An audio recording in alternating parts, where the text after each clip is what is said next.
Démarrons avec la partie principale de notre projet. Elle comporte deux parties, les panneaux solaires et l'aimant. Commençons par créer un cylindre et l'agrandir en cliquant sur les petites cases blanches.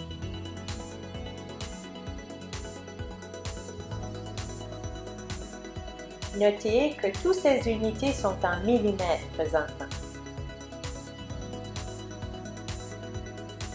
Maintenant, dupliquons notre cylindre et rendons-le plus petit et plus grand en hauteur.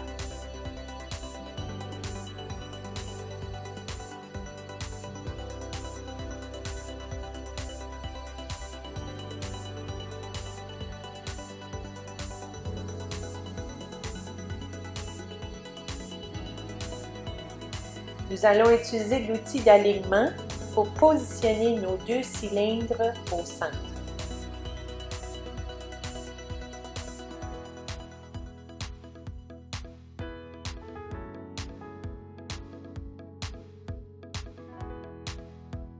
Maintenant, soulevons notre cylindre extérieur et regroupons les deux.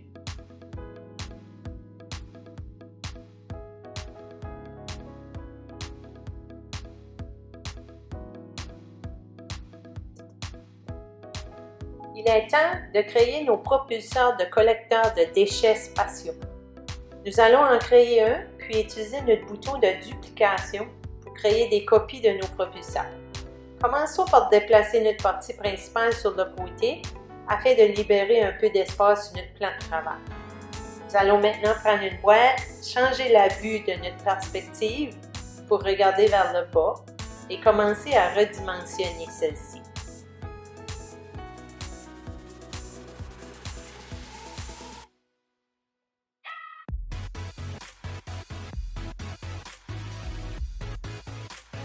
Maintenant, nous allons prendre une deuxième boîte, la redimensionner, puis l'aligner au centre de notre première boîte et la déplacer jusqu'à ce qu'elle touche la première boîte.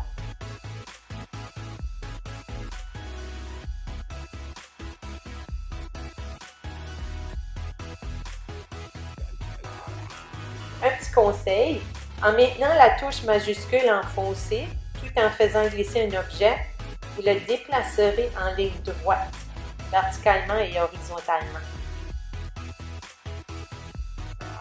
Il est temps de regrouper nos boîtes pour donner la forme de notre propulseur. Ensuite, nous allons réduire la hauteur de notre propulseur, puis le soulever à l'aide de la flèche noire au-dessus de l'objet. Lorsque nous sommes satisfaits de l'apparence de notre propulseur, nous pouvons maintenant le reproduire.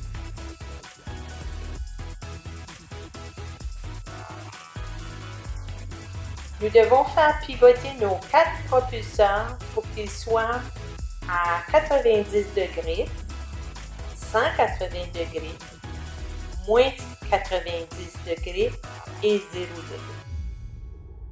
Un autre petit conseil. Si vous dupliquez un propulseur, faites-le pivoter de 180 degrés, regroupez-les, puis double-cliquez sur les propulseurs et déplacez-les à distance égale. Une fois les 4 propulseurs en position, nous les regroupons tous ensemble, puis nous les alignerons au centre de notre partie principale.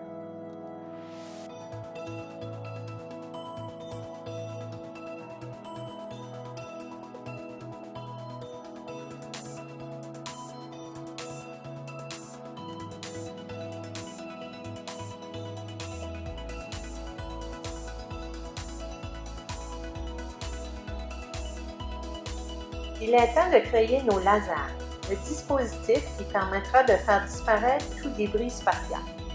Nous allons recommencer en déplaçant le dessin principal sur le côté et en ajoutant une boîte. Nous redimensionnons notre boîte, puis changerons sa hauteur et nous la soulèverons. Ensuite, nous aurons besoin d'un objet incliné. Utilisons le toit. Nous ferons tourner le toit à l'aide des flèches courbées, puis nous le redimensionnerons et le dupliquerons.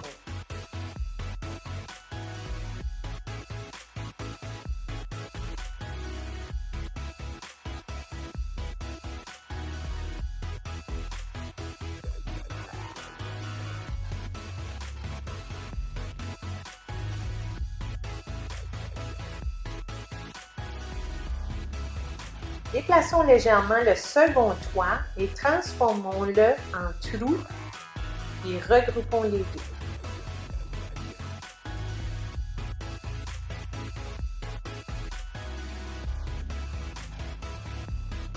Nous allons dupliquer cette nouvelle forme et utiliser notre outil de rotation pour faire pivoter la forme verticalement.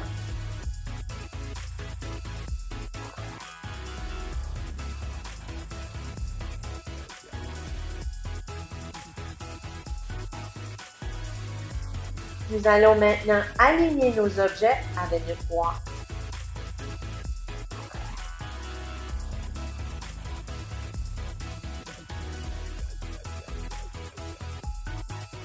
Il ne nous reste plus qu'à dupliquer notre laser,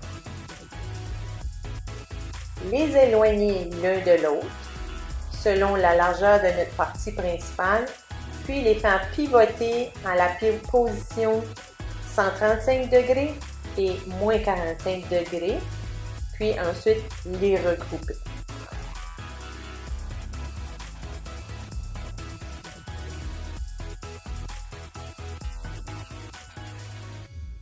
Il est temps de passer aux capteurs qui rechercheront activement tous les débris spatiaux flottants.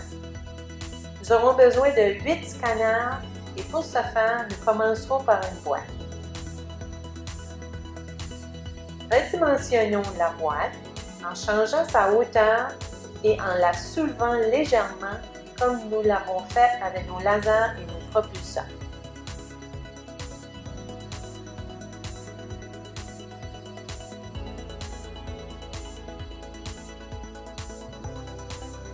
Il est maintenant temps de dupliquer et de faire tourner nos scanners.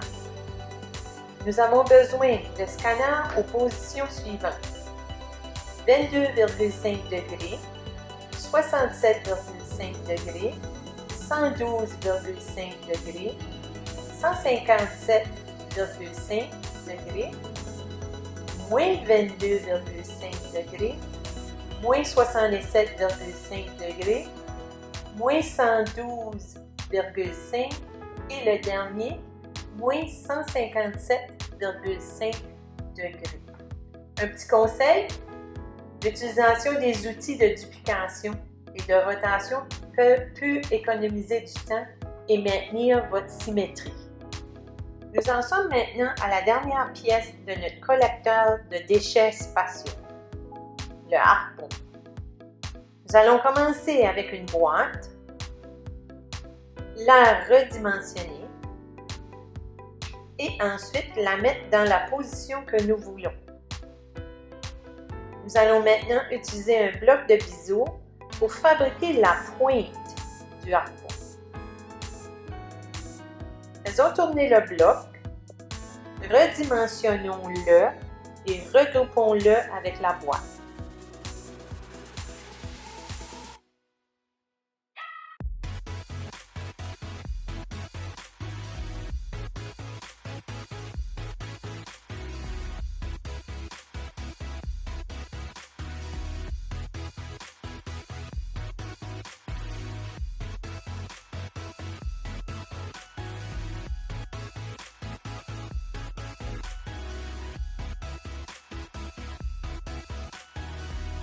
Maintenant que nous avons notre harpon, nous allons le dupliquer et le faire pivoter dans les positions 127,5 degrés et moins 127,5 degrés. Ensuite, nous allons regrouper les deux parties avec le reste du dessin.